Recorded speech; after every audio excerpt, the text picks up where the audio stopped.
या रसूल सलाम। नहमदुहु व नुसल्ली व नुसल्लिमु अला रसूलिल करीम। अम्मा बादु फ़अऊज़ु बिल्लाहि मिनश शैतानिर रजीम। बिस्मिल्लाहिर रहमानिर रहीम। अस्सलातु वस्सलामु अलैका या सय्यदी या रसूलल्लाह। अस्सलातु वस्सलामु अलैका व अला आलिका व अस्हाबिका या ख़ातमन नबिय्यीन। हज़रात मोहतरम, आज माशाअल्लाह जामे मस्जिद करवावाला शरीफ में हाज़री का मौका मिला।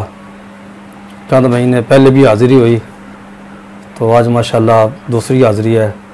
तो माशाअल्लाह मस्जिद के तोसी में, मस्जिद की तामीर में बहुत काम हुआ। देख कर दिल को बहुत खुशी हुई। और इसके रूह रवां जिनकी काविश से ये सारा काम मुकम्मल हुआ, मुफक्कर मिल्लत इस्लामिया, सरमाया अहले सुन्नत, नाज़िश अहले सुन्नत, फ़ाज़िल नौजवान, ख़तीब ज़ीशान हज़रत अल्लामा मौलाना अल हाफ़िज़ुल क़ारी डॉक्टर ग़ुलाम मुहीउद्दीन नक्शबंदी साहब।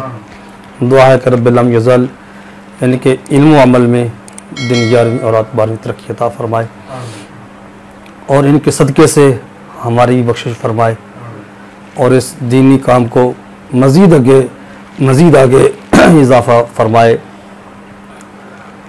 और जितने भी इसके माविनीन मुतल्लिकीन हैं, रब्बे को दोस्त तमाम की इस कोशिश को कबूल मंजूर फ़रमाए। और ख़ुसूसन जो नज़र करम है, जिस वजह से बहुत जल्द ये काम पाया तकमील को पहुँचा, वो हुज़ूर गंज करम, हुज़ूर करम वाला की नज़र करम है। आपका रूहानी फैज़ है, जिस वजह से इतनी जल्दी अल्हम्दुलिल्लाह ये मस्जिद और इदारा और आबरे करम ट्यूब चैनल अपने मंजर आम पे आ गया। और दुआ है कि रब्बे को दोस्त डॉक्टर साहब के इल्म अमल में दोबारा फिर दुआ करता हूँ कि दिन 11वीं रात 12वीं तरक्की अता फ़रमाए। आमीन बिजाहि नबील अमीन व मा अलैना इल्लल बलागुल मुबीन।